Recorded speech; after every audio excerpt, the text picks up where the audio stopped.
Great, Uju. It's Uju. Yes. Great. That presentation you made today was a complete wow. And for me, the passion that you presented is exactly what we need in Africa.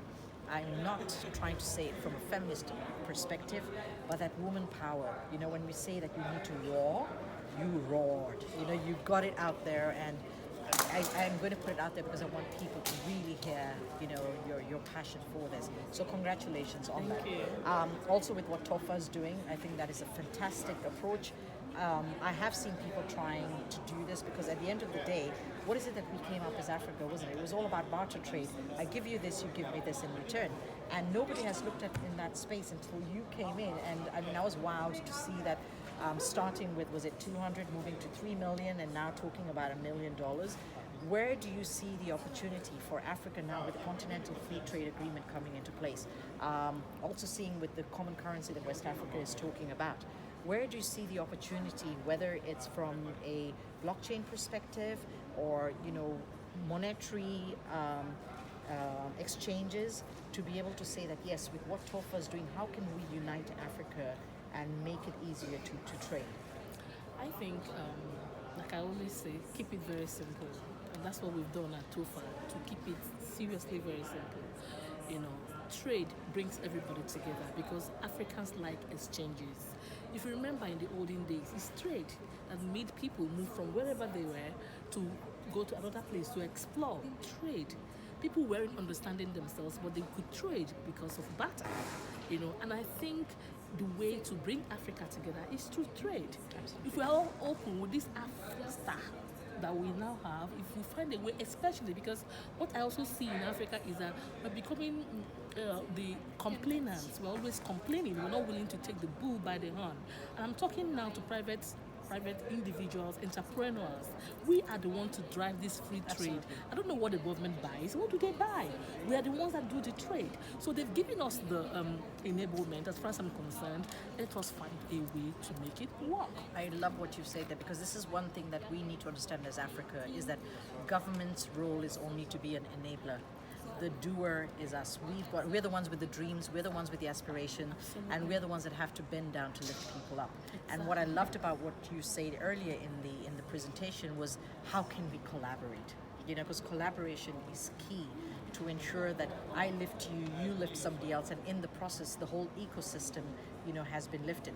So, what do you envision? What do you see, or what is your one plea that you think needs to go out there for Africans, you know, whether it's somebody from the bottom end of the pyramid to somebody else who's sitting right up there, you know, what is it that we could do to make this a seamless approach and make success be something that is one and for all? I think we should be open-minded. Open your hearts to possibilities with your neighbor, with the next entrepreneur, with the next person doing something that you need to make yours grow. Look for someone who knows the person, get an introduction, and get it going. Just move with an open heart, and somehow when you have an open heart, it translates. That's beautiful. People see it for what it is, and they're willing to help. I say it with all humility. When we launched TOFA in Kenya, one of the guys that sent his driver to pick us up from the airport left his driver with us for 4 days in Kenya. Okay? I don't know him. Absolutely. I have never met him. Even with the driver being with us for 4 days, I still didn't meet him because he didn't have time. But he saw me on the internet, on LinkedIn, and he liked what we were doing. And he said, hey, how may I assist you? That's it. And I told him, and he said, okay, I won't be around. How many people? I have a 7-seater car. And I said, we're 7 coming. He said, that's fine, my driver will be there. And he was, until he dropped us off. That's excellent. So that's exactly what you meant about collaboration. Yes. And it's very interesting because a previous speaker that came in online talked about the fact of trust.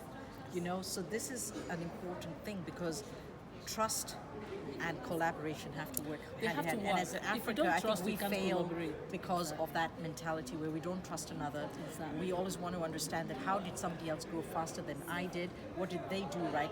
Not understanding that we need to put in our all to make this happen. So at least for you and in the area that you are in, and I love the fact, I mean, as African brand warrior and what we're trying to do with the African Fintech startup is on that basis, is trying to say, how can we help build African brands, build the continent, build our people, and understand ultimately we come in from every shade that you can think of, from north to south. But we have things that we can do together as long as we bend down and say, how can I help you, or how can you help me? Exactly. It's So, all about paying that's it my forward. takeout. How may you help? So that when you need help, someone else is asking you, can I pull you up? That's what it I is. really appreciate. So I want to know how I can help you, and that's why we're doing this. Yeah. And who knows, there might be a time that you can come in and help me. Absolutely. I really appreciate, and Thank you thank so you so much. much for this. Thank you.